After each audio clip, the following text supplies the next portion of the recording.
Hello বন্ধুরা, good নুন বা শুভ দুপুর। জয় শ্রীকৃষ্ণ, রাধে রাধে। কৃষ্ণকলি মেঘারানী চ্যানেলে আপনাদেরকে স্বাগত জানাই। তো এখানে আমি শীষ পালং রান্না করব।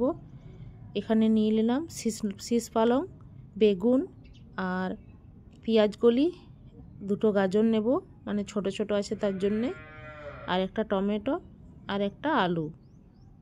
তো শীষ পালং আমার খুব ভালো লাগে। এখানে কাটা হয়ে গেছে সব কিছু, দেখুন মশলাও দেওয়া হয়ে গেছে। এবার কড়াইতে তেল দিয়ে দিলাম।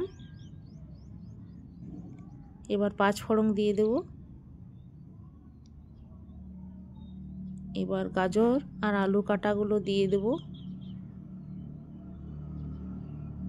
দিয়ে একটু কষে নেব।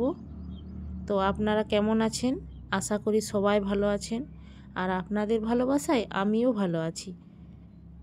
তো দেখুন আমি কিভাবে রান্না করছি। এইভাবে রান্না করবেন, খেতে ভালোই লাগে। আমার তো খুব ভালো লাগে, একবার দেখবেন এইভাবে রান্না করে। এখানে আমি মশলা বেটে নিলাম।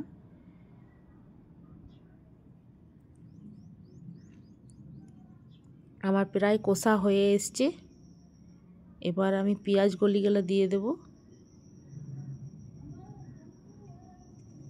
পেঁয়াজ কলি দিয়ে দিলাম।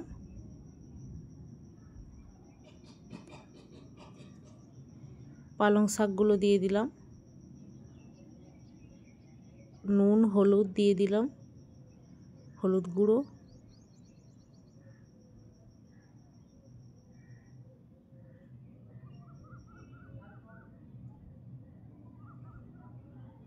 তো একটু কষে নেব এবার মশলা দিয়ে।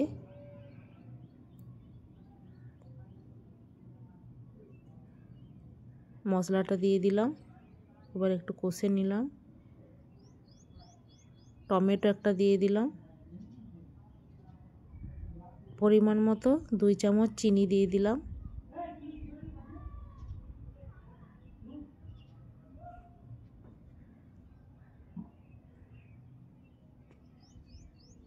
এবার আর একটু কষে নেব। তো দেখুন আমার কষা হয়ে এসছে।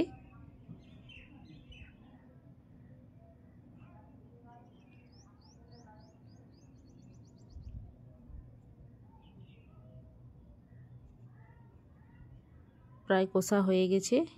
এবার জল দিয়ে দেব। দেখুন কালারটা খুব সুন্দর হয়েছে।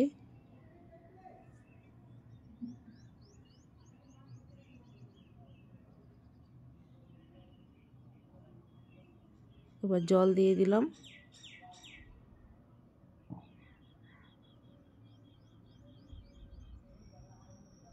এবার থালা ঢাকা দিয়ে দেবো একটা, সেদ্ধ না হওয়া পর্যন্ত।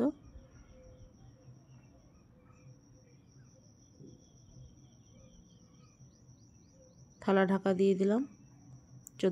চলুন ততক্ষণ আমি পেঁয়াজ কলি তুলে আনলাম আর আলু কেটে নিলাম। পেঁয়াজ কলি কেটে নিলাম, একটু ভাজা করব। এখানে আমার হয়ে এসছে। তো দেখুন হয়ে গেছে। এটাকে বলে পালং শাকের চচ্চড়ি, মানে ডাটা ডাটা, তো ওই জন্যে। তো দেখুন কালারটা খুব সুন্দর হয়েছে, খেতে দারুণ হবে।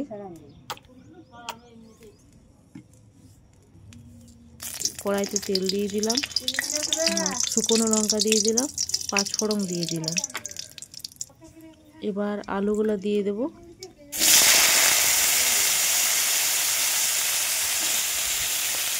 তো চলুন দেখা হবে পরের নেক্সট ভিডিওতে। এবার পেঁয়াজগুলি দিয়ে দেব। ততক্ষণ আপনারা সুস্থ থাকুন, ভালো থাকুন।